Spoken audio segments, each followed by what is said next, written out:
ശ്രദ്ധിക്കണം.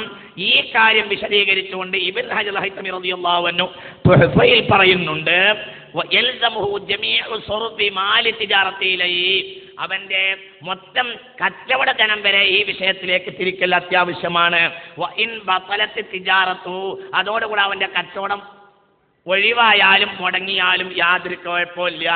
എന്തുകൊണ്ടെന്നാൽ വൽ ഹജ്ജു ലാ യുൻളറു ഫീഹി ഫിൽ മുസ്തഖ്ബലാത്തി, വൽ ഹജ്ജു എന്തുകൊണ്ടെന്നാൽ ഹജ്ജ് ലാ യുൻളറു ഫിൽ മുസ്തഖ്ബലാത്തി, ഭാവി ജീവിതം എങ്ങനെയാണ് എന്ന് ഹജ്ജിന്റെ കാര്യത്തിൽ പരിഗണിക്കാൻ പാടില്ല.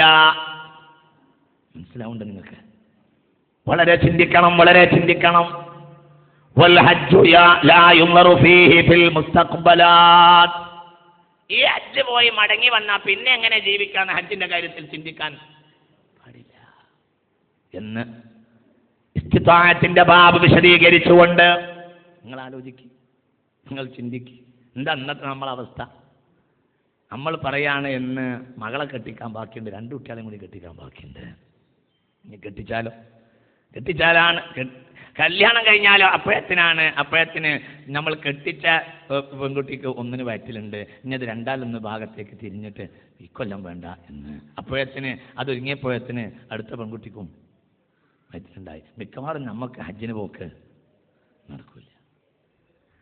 വളരെ ചിന്തിക്കണം. ചുരുക്കത്തിൽ ഇതൊന്നും ഹജ്ജിന് ഘടകമേ ഇല്ല, ഇതൊന്നും ഹജ്ജിന് വിഷയമേ അല്ല. വളരെ ചിന്തിക്കേണ്ട പ്രധാനപ്പെട്ട കാര്യമാണ് ഈ പറയുന്നത്. നമ്മൾ ചിന്തിക്കണം. എത്രയോ ജനം ഉണ്ടായാലും എനിക്കതിൻ്റെ സമയമായിട്ടില്ല എന്ന ഒരു തരം ധാരണ ഈ ഇരിക്കുന്ന തന്നെ നല്ല ശതമാനം ആളുകളെ ബാധിച്ചു എന്നത് വളരെ പ്രധാനപ്പെട്ട, വളരെ അപകടകരമായ ഒരു സംഗതിയാണ്. ഇതെല്ലാവരും ചിന്തിക്കണം.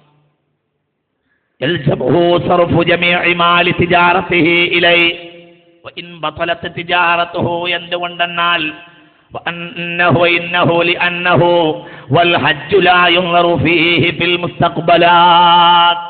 ഭാവി ജീവിതം എങ്ങനെയുണ്ടാകും എന്ന് ഹാജി ചിന്തിക്കാൻ പാടില്ല.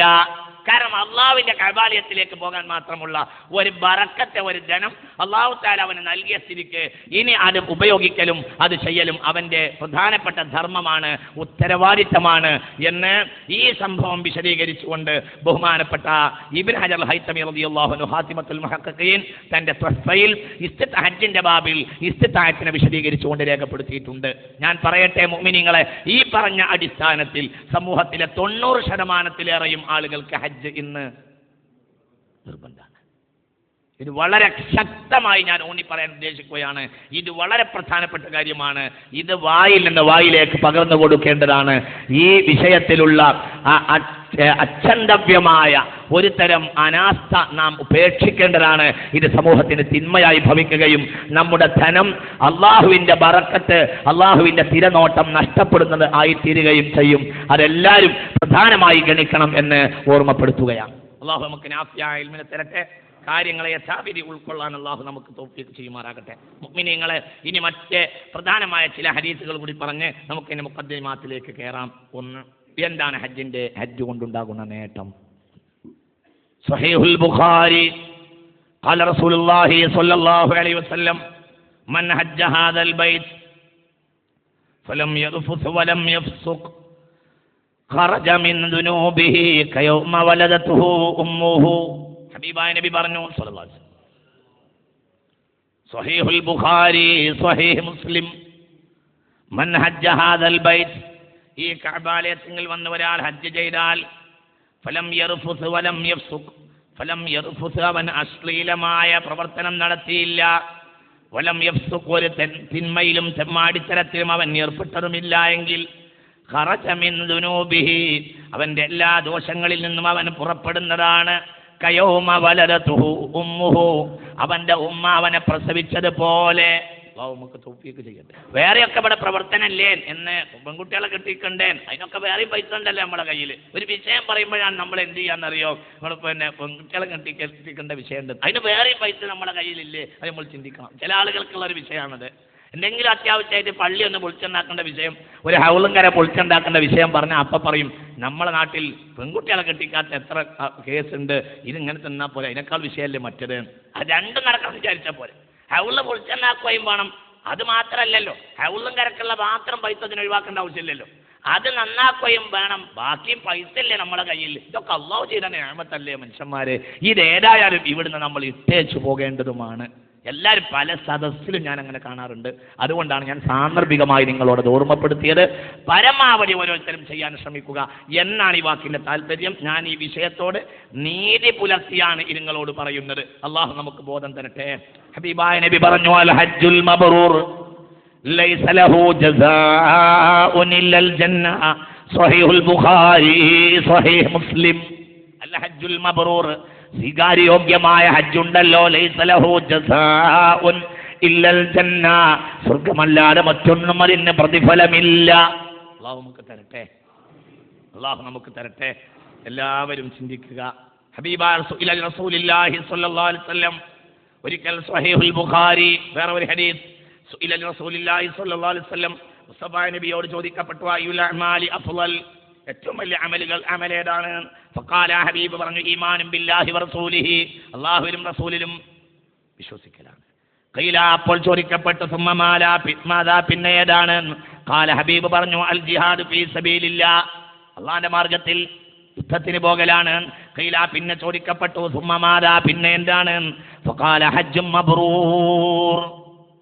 ഏറ്റവും പ്രധാനപ്പെട്ട അമല് ഒന്ന് ഈമാനും ബില്ലാഹി വറസൂലിഹി, പിന്നെയുള്ളത് അൽ ജിഹാദു ഫീ സബീലില്ലാഹ്, പിന്നെ ഹജ്ജും മബ്റൂർ എന്ന് ഹബീബായ റസൂലുള്ളാഹി സ്വല്ലല്ലാഹു അലൈഹി വസല്ലം. ബുഖാരിയിൽ വേറെ ഒരു ഹദീസ് കാണാം. ആയിഷ റളിയല്ലാഹു അൻഹാ, ആയിഷ ബീവിയെ തൊട്ട്, ഇസ്തഅദൻതു നബിയ സ്വല്ലല്ലാഹു അലൈഹി വസല്ലം ഫി ജിഹാദി, ഞാൻ യുദ്ധത്തിന് പോകാൻ വേണ്ടി ഹബീബായ നബിയോട് സമ്മതം ചോദിച്ചു. നബിയെ, ഞാൻ യുദ്ധത്തിന് പോകട്ടെ നബിയോട് പറഞ്ഞു. ആര്? ആയിഷ റളിയല്ലാഹു അൻഹാ, സ്വഹീഹുൽ ബുഖാരി. ഫഖാല, അപ്പോൾ റസൂൽ എന്നോട് മറുപടി പറഞ്ഞു, ജിഹാദുകുന്ന അൽ ഹജ്ജു, നിങ്ങളുടെ ജിഹാദ് ഹജ്ജാണ്, ഹജ്ജിന് പോകലാം എന്ന് ഹബീബായ റസൂലുള്ളാഹി സ്വല്ലല്ലാഹു അലൈഹി വസല്ലം. മറ്റൊരു ഹദീസും കൂടി പറയാ, സാന്ദർഭികമായി ശ്രദ്ധിക്കണം.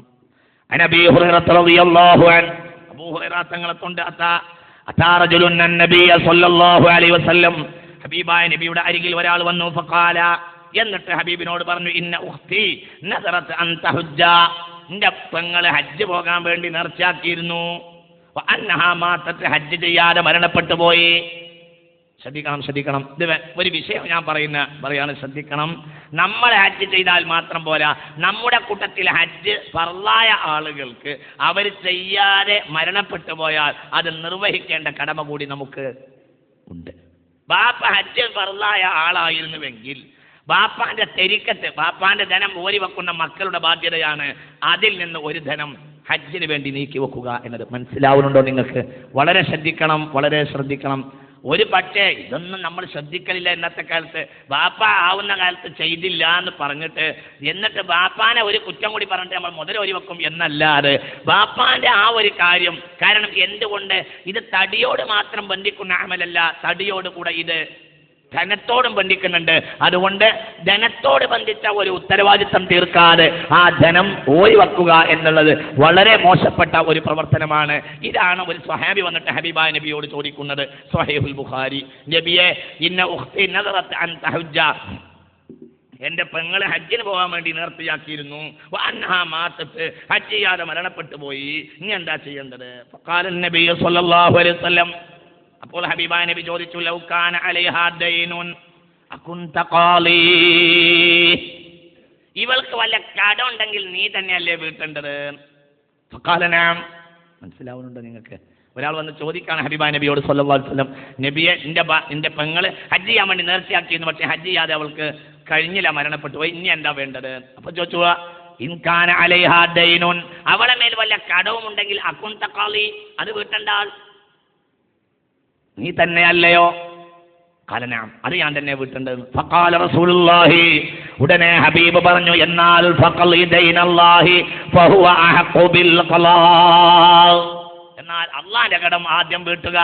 ഫഹുവ അഹഖു ബിൽ ഖലായി, ഏറ്റവും ആദ്യം കടം വീട്ടേണ്ടത് അല്ലാഹുവിന്റെ കടം തന്നെയാണ്. അതും ഏറ്റവും ബന്ധപ്പെട്ട കാര്യമാണ്. സ്വഹീഹുൽ ബുഖാരി, സ്വഹീഹ് മുസ്ലിം. അപ്പൊ ഞാൻ വിശദീകരിക്കുന്നില്ല മുഅ്മിനീങ്ങളെ, ധാരാളം കാര്യങ്ങൾ നമുക്ക് പറയാനുണ്ടല്ലോ. മുഅ്മിനീങ്ങൾ വളരെ ചിന്തിക്കുക. അള്ളാഹു നമുക്ക് നാഫിയായ ഇൽമിനെ തരട്ടെ. അള്ളാഹു നമ്മെ മുത്തഖീങ്ങളിലും സാലിഹീങ്ങളിലും ഉൾപ്പെടുത്തുമാറാകട്ടെ. എല്ലാവരും ശ്രദ്ധിക്കുക. ചുരുക്കത്തിൽ അതിന്റെ പ്രാധാന്യം നമ്മൾ മനസ്സിലാക്കി, കഅബാലയത്തിന്റെ പ്രാധാന്യം മനസ്സിലാക്കി, ഹജ്ജിന്റെ പ്രാധാന്യം